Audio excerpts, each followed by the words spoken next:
नमस्कार, मैं हूं सैयद सुहेल और 5 की पंचायत में आपका स्वागत है। उत्तर प्रदेश में चुनावों के लिए प्रत्याशियों का नामांकन शुरू हो चुका है। पश्चिमी उत्तर प्रदेश में 11 फरवरी को वोटिंग होनी है, लेकिन उससे पहले बागपत के उलेमाओं ने किया है एक बड़ा ऐलान यह कि मजहब के नाम पर वोट मांगने वालों को अब मस्जिद में घुसने नहीं दिया जाएगा। जी हां, बागपत के शहर इमाम ने कहा है कि चुनाव से पहले नेता मस्जिद आते हैं, मुसलमानों के साथ फोटो खिंचाकर अपने साथ होने का दावा करते हैं, लेकिन अब ऐसा नहीं चलेगा। नेताओं को इबादत के लिए आना है तो आएं, बाकी सियासत के लिए मस्जिद में कोई जगह नहीं है। मतलब साफ है कि यूपी में अल्पसंख्यकों के नाम पर दाल गलने वाली नहीं है। इसी पर है हमारी आज की 5 की पंचायत कि यूपी में नेताओं के लिए क्यों बंद हो गए हैं मस्जिद के दरवाजे और क्या अब राजनीतिक दलों के झांसे में नहीं आएंगे यूपी के मुसलमान। उत्तर प्रदेश के तमाम सियासी समीकरणों के बीच इस बार मुसलमान लामबंद हो गए हैं। किसी राजनीतिक पार्टी के लिए नहीं, बल्कि उन लोगों के लिए जो मुसलमानों के नाम पर चमकाते हैं अपनी राजनीति। मजहब के आधार पर वोट मांगने वालों के खिलाफ अब बागपत के उलेमाओं ने एक अहम कदम उठाया है। बागपत बड़ौद के शहर इमाम ने राजनीतिक दलों के लिए मस्जिद के दरवाजे बंद कर दिए हैं। साथ ही बागपत की 550 मस्जिदों और 143 मदरसों में चुनाव तक पार्टियों से मिलने वाले चंदे पर भी रोक लगा दी है। मस्जिदों में खड़े होकर वो किसी भी तरह अपनी सपोर्ट के लिए बातें कहें, ऐसे लोगों के लिए, राजनीतिक दलों के लिए मुस्लिम समाज और खास तौर से हमारी फूस वाली मस्जिद और इसकी निगरानी में आने वाली तमाम मसाजिद और उसके इमाम ने दरवाजे बंद कर लिए हैं। शहर के इमाम ने दो टूक कहा, मस्जिद में फोटो खिंचाकर मुस्लिमों को अपने पक्ष में करने का दावा करने वालों को मस्जिद में आने की मनाही है। अगर मस्जिद में आना है तो सिर्फ इबादत के लिए आए। यूपी विधानसभा में प्रथम चरण के लिए नामांकन शुरू हो चुका है, लेकिन उससे पहले इस फरमान ने सभी दलों की बेचैनी बढ़ा दी है। पश्चिमी उत्तर प्रदेश में ज्यादातर सीटों पर मुस्लिम मतदाता ही जीत और हार का फैसला करते हैं और शायद इसीलिए बीएसपी और एसपी की रणनीति मुस्लिमों को सबसे ज्यादा टिकट देने की है। लेकिन लगता नहीं है इस बार यूपी के मुसलमान राजनीतिक दलों के झांसे में आएंगे। पारस जैन, बागपत, न्यूज़ 24। तो हमारा आज का सवाल है कि यूपी में नेताओं के लिए क्यों बंद हो गए हैं मस्जिदों के दरवाजे और क्या अब राजनीतिक दलों के झांसे में नहीं आएंगे मुसलमान। बहुत ही खास मेहमान इस पर बातचीत के लिए हमारे साथ जुड़ रहे हैं। भारतीय जनता पार्टी के प्रवक्ता जफर इस्लाम साहब, समाजवादी पार्टी के प्रवक्ता असीम वकार और चेयरमैन गरीब नवाज फाउंडेशन के अंसार रजा साहब, और कुछ वक्त में बीएसपी प्रवक्ता मुनव्वर हसन गौर भी जुड़ेंगे। सबसे पहले सवाल मेरा आपसे अंसार रजा साहब कि क्यों नहीं पूरे उत्तर प्रदेश में, सिर्फ पश्चिमी उत्तर प्रदेश या बागपत में नहीं, पूरे उत्तर प्रदेश में यूपी की मस्जिदों के दरवाजे बंद होने चाहिए मजहब की सियासत के लिए। देखिए सैयद साहब, सबसे पहली बात तो यह है कि बागपत के मस्जिद के इमाम साहब ने जो ऐलान किया है, उनका ऐलान काबिले मुबारकबाद है। और मैं समझता हूं कि आपके चैनल के माध्यम से भी ये बात पूरे हिंदुस्तान में पहुंच चुकी है कि अब ये हमें कदम उठाना पड़ेगा, इसलिए कि मुसलमान कब तक कठपुतली बना रहेगा। कोई भी नेता आता है, हम कब्रिस्तान की जमीन दिला देंगे, हम ये कर देंगे, वो कर देंगे। और सच्चाई ये है कि दो बहुत बड़ी पार्टी के लीडर यहाँ बैठे हुए हैं, जफर इस्लाम साहब हैं, यासीन वकार साहब हैं। ये लोग अच्छी तरीके से जानते हैं कि हिंदुस्तान के मुसलमानों को सिर्फ और सिर्फ कब्रिस्तान की जमीन को लेकर के इतना ज्यादा मतलब पशुपेश में डाल दिया जाता है। आप जिस नेता से सुनिए, हम आपको कब्रिस्तान की जमीन दिला देंगे, हम आपको कब्रिस्तान की जमीन छोड़िए, समाजवादी पार्टी सरकार से आप पूछेंगे तो वो बताएंगे काम के नाम पर कि कब्रिस्तान की बाउंड्री भी हमने करवाई है। अरे सुहेल साहब, कब्रिस्तान की बाउंड्री, जहां कोई जाना नहीं चाहता, जो चला गया है वहां आना नहीं चाहता, वहां से आना नहीं चाहता, वहां के लिए पैसा दिया जा रहा है, तालीम के लिए पैसा नहीं दिया जा रहा है, मदरसों की तरक्की के लिए पैसा नहीं दिया जा रहा है, हॉस्पिटल्स के लिए पैसा नहीं दिया जा रहा है, कब्रिस्तान की बाउंड्री बनाएंगे। सभी पार्टियां इसमें शुमार है। बिल्कुल। अब जहां तक सवाल बागपत की मस्जिद के इमाम का है, 501 मस्जिद क्या, 147 मदरसे क्या, हम तो पूरे उत्तर प्रदेश के तमाम मुसलमानों से अपील करेंगे कि मस्जिदों को सियासत का अड्डा न बनाएं। उनको जो है मस्जिदों, जो नेता, देखिए हमारे यहाँ क्या है, कोई भी दरवाजे यानी पूरे उत्तर प्रदेश में, न सिर्फ उत्तर प्रदेश, बिल्कुल जब चुनाव हो सियासत के लिए बंद मुल्क में बिल्कुल मजहबी जगहों के दरवाजे बंद होने चाहिए, बिल्कुल बंद होने के लिए। आप इससे भाग नहीं सकते हैं कि आखिर आपको ये कहना पड़ता है आके, या मुलायम सिंह को कहना पड़ता है कि अखिलेश मुसलमान विरोधी हैं? ऐसा क्यों कहना पड़ता है? आपको अपने मैनिफेस्टो में जोड़ना पड़ता है कि हम सत्ता में आए तो हम आपको आरक्षण देंगे। आपको अपने मैनिफेस्टो में जोड़ना पड़ता है कि जिनके ऊपर केसेस चल रहे हैं वो मुसलमान, उन्हें हम आजाद कराएंगे। तो आप इससे नहीं भाग सकते हैं कि आप भी वक्त ब वक्त ये करते रहें।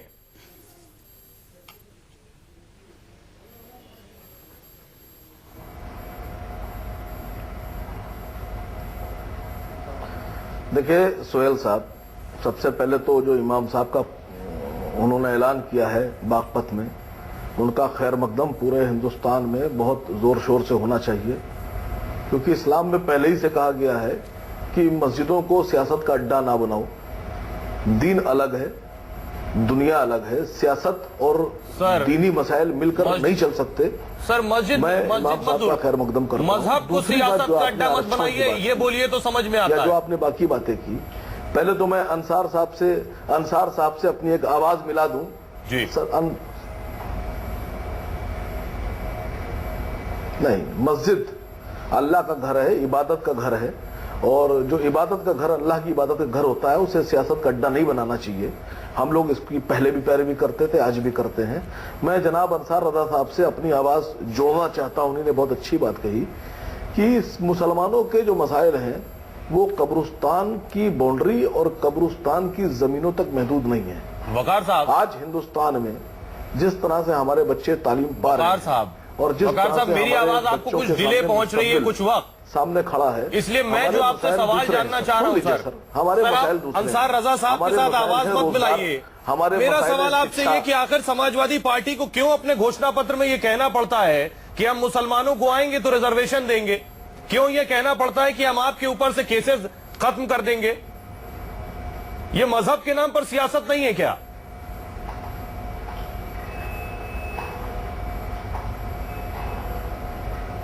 आप थोड़े परेशान लग रहे हैं मुझे। परेशान नहीं, मेरा जवाब सर शायद आप थोड़े सवाल परेशान लग सटीक रहे है, हैं। इसलिए आपको चुभ रहा होगा। थोड़ा सा परेशानी कम करें अपनी। तो मैं आपको एक बात बता दूं कि आप मुझे इरिटेट नहीं कर सकते। आप अपना सवाल पूछकर, नहीं कुछ नहीं चुभ रहा, आपका कोई सवाल ही नहीं है सर। सर, तो आपने जवाब जो दीजिए। नॉर्मल से नॉर्मल बात की है, इससे नॉर्मल बात तो सियासत दाव के लिए कोई हो ही नहीं सकती। आपके पास अगर इसका आप जवाब सवाल है, करने के बाद जवाब सुनना वकार नहीं चाह साहब, रहे। आपके पास अगर इसका आप जवाब है, एक छड़ी लेके बैठे हैं। नहीं, मेरा सिंपल जवाब सवाल दे है, रहा आपके हूं मैनिफेस्टो कि में, आपके कोई भी मैनिफेस्टो कौम, में क्यों ये किसी भी शामिल है? कौम की बात की जाती है। आपके मैनिफेस्टो में क्यों ये शामिल था कि आपने मुसलमानों को आप आरक्षण देंगे? ये बात अलग है, आरक्षण नहीं दिया है। बहुत से लोग हैं जो इस बात से भी नाराज हैं। अरे हजरत, मैं हाथ जोड़ रहा हूं। आप काबिल आदमी है, आप काबिल आदमी है, मैं हाथ जोड़ रहा हूं, कम से कम बोलने तो दीजिए। तो सर आप दूसरे सवाल को बोलने दीजिएगा, सुनिएगा, तब ज्यादा काबिलियत झलकेगी। खाली बोलते रहिएगा तो बेहतर नहीं होगा। सवाल का जवाब दे देखिए, दीजिए। जो आप ऐन कौमें गैन पस्ती घुमा की रहे हालत इतनी में देर होती से। हैं, और जिन कौमों को ऊपर लाने की जरूरत होती है, जिन कौमों को तरक्की देने की जरूरत होती है, उन कौमों को आरक्षण भी देने की जरूरत होती है।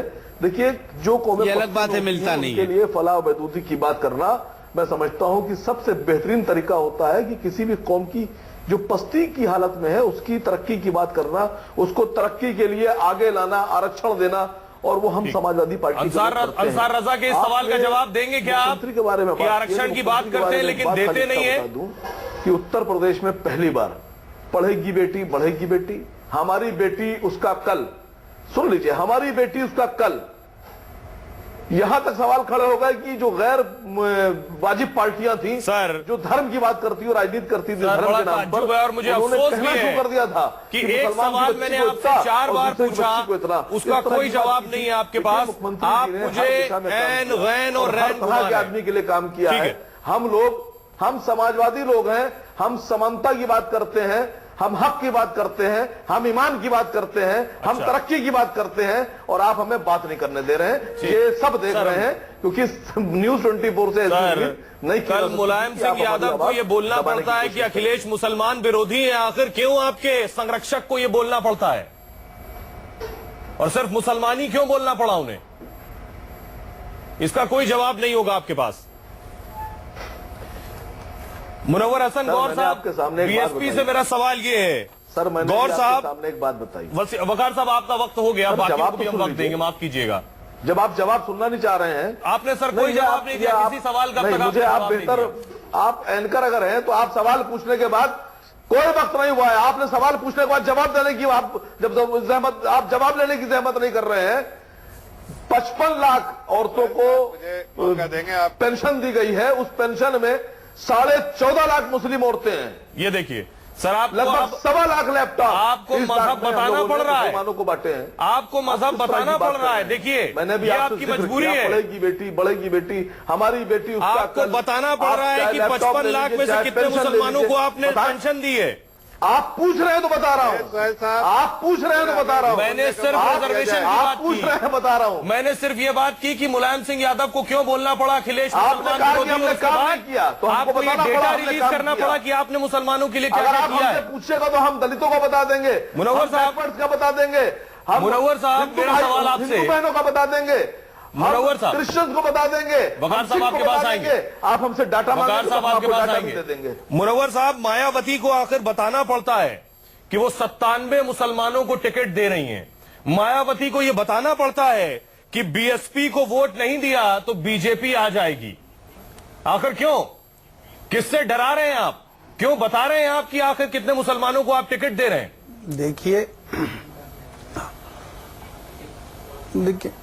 देखिए डराने का काम तो बीजेपी करती है, डराने का काम हम नहीं करते। हम तो जो डरे हुए लोग हैं उनकी राजनीति करते हैं। सर, उत्तर प्रदेश जो में सबसे गरीब ज्यादा दबे सरकार कुचले हुए आपने लोग हैं बीजेपी के साथ उनकी चलाई है। राजनीति करते हैं। और जिस मुद्दे पे है, मैं एक सेकंड, अब जो मुद्दा है मैं उस पर जवाब दे दूं। जो आज इमाम साहब का ये जो भी फतवा कह लीजिए या जो भी उन्होंने कहा है, मैं उनके बारे में आपको 2 शब्द बोलना चाहता हूं कि ये जो समाजवादी पार्टी और कांग्रेस का गठबंधन होने जा रहा था, कहीं ना कहीं उसमें उन्होंने एक झोल डाल दिया है बहुत बड़ा, और जो इन लोगों के अब गले से नहीं उतर रहा है। देखिए मस्जिद इबादत गाहें, वहां नमाज पढ़ने के लिए लोग जाते हैं, अपने इबादत घरों में, वहां पे सियासत करने नहीं जाना चाहिए। और इबादत गाह सियासत का अड्डा नहीं है। चौधरी साहब, ये बात समझनी चाहिए। चौधरी साहब, और मैं कुछ मौलानाओं को भी ये बात कहना चाहूंगा कि उनका जो काम है वो करें, और जो सियासत जिनका काम है उन्हें सियासत करने देना चाहिए। ऐसा है, सियासत खाली आपकी अकेले की जिम्मेदारी नहीं है कि खाली आप ही सियासत करते रहेंगे, मौलवी लोगों को खाली नमाज जनाजा पढ़ाने के लिए छोड़ देंगे आप। अब मेरी बात सुनिए, आप मायावती जी की पार्टी से की आप नुमाइंदगी कर रहे हैं चौधरी साहब। आज तक 5.5 साल में, 4.5 साल में, और इससे पहले जो मायावती की सरकार रही, कभी आपने मायावती ने मुसलमानों का तस्करा नहीं किया। अब उन्होंने देख लिया कि हालात ऐसे पैदा हो रहे हैं, अब मुसलमानों का नाम लेना बहुत जरूरी हो गया है, इसलिए वो मुसलमान कर रही है, दलित और मुसलमान कर रही है। ठीक है सर। हसन साहब, आपने जवाब नहीं दिया कि क्यों मायावती को ये बताना पड़ा कि उन्होंने 97 मुसलमान को टिकट दिया। जफर साहब आपके पास आते हैं। हमने मुसलमानों की बात कर ली, मस्जिदों के दरवाजे बंद हो गए, लेकिन क्या जफर इस्लाम भारतीय जनता पार्टी के प्रवक्ता होने के नाते जिस समाज के लोगों को टिकट दिया है उन सभी का जिक्र किया है बहन जी ने, खाली मुसलमानों का जिक्र नहीं किया। सर, तो फिर ये मुसलमानों से क्यों कहा कि आखिर बीएसपी को वोट नहीं दिया तो बीजेपी सत्ता में आ जाएगी? ये बात तो सिर्फ मुसलमानों से ही कही गई है। नहीं, देखिए बीएसपी उत्तर प्रदेश में इलेक्शन लड़ने जा रही है। बीएसपी को हर समाज का वोट चाहिए। जो टिकट बांटे गए ये बताया गया कि भाई ये इतने इस समाज के लोगों को टिकट दिए गए। इससे ये सरोकार नहीं है कि मुसलमान हमें वोट दें या खाली दलित हमें वोट दें। हमें पूरे उत्तर प्रदेश की आवाम का वोट चाहिए। जो वहां गुंडा राज, अराजकता फैली हुई है उसे समाप्त करने के लिए वहां बहन जी की सरकार चाहिए। और अगर विकास चाहते हैं उत्तर प्रदेश का, उत्तर प्रदेश के लोग, तो बहन जी को लाना होगा। सोहेल साहब, मुझे एक मौका दीजिएगा, मैं एक जेन्युइन सवाल पूछना चाहता हूं। वकार साहब आपके पास आएंगे। जफर इस्लाम साहब से सवाल नहीं हुआ, मेरा सवाल इस्लाम साहब आपसे दिखा दूं। जफर इस्लाम साहब सिर्फ मस्जिदी क्यों? चाहता हूं जफर इस्लाम साहब सिर्फ मस्जिदी क्यों? मुसलमान क्यों वोट दे? सिर्फ मस्जिदी क्यों? मंदिरों के कपाट क्यों नहीं बंद होने चाहिए चुनाव से पहले? देखिए, बिल्कुल जरूर दूंगा वकार साहब, जरा बात हो जाने दो उनकी। नहीं, संजीदगी से तीनों की बात सुनी। मैं सबसे पहले कहना चाहता हूं हमारी आवाज आ रही है आपको सर? जी जी, मेरा सवाल जफर साहब, मंदिरों के कपाट क्यों ना बंद किए जाएं चुनाव से पहले?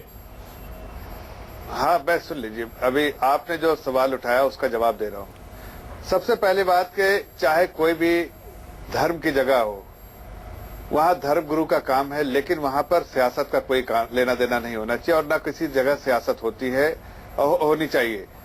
अब जहां तक जिन मौलाना ने भी उन्होंने कहा अपनी सोच जाहिर की है, वो फतवा तो जाहिर नहीं कर सकते, लेकिन सोच उन्होंने जो अपनी दी है, मुझे लगता है कि ये सोच अच्छी है और इसको पूरे मुस्लिम समाज को क्या पूरे हर समाज को इसको वेलकम करना चाहिए। जहां तक देखिए इंपॉर्टेंट है मुस्लिम समुदाय के बारे में, ये सारे मसले जो है मुस्लिम समुदाय से रिलेटेड है।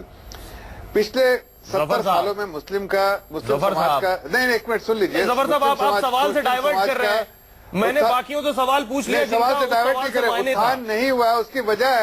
उसकी वजह यही है कि हर बार इसको एक वोट बैंक की तरह इस्तेमाल किया गया है। जब जब इसको वोट बैंक की तरह इस्तेमाल किया जाएगा और गलत चीजें वादे किए जाएंगे और जब ये इलेक्शन के बाद ये वादे पूरे नहीं होते तो मुसलमान समाज पिछड़ता है और जो पिछड़ता सवाल रह जाता है।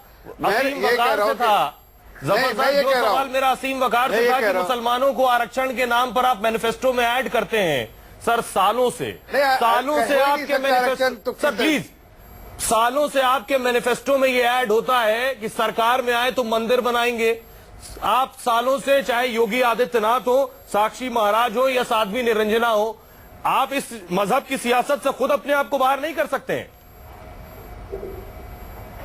देखिए सोहेल साहब, अगर आपने मैनिफेस्टो पढ़ा है आपने? जी, और हर साल का पढ़ा है, हर लोकसभा और विधानसभा।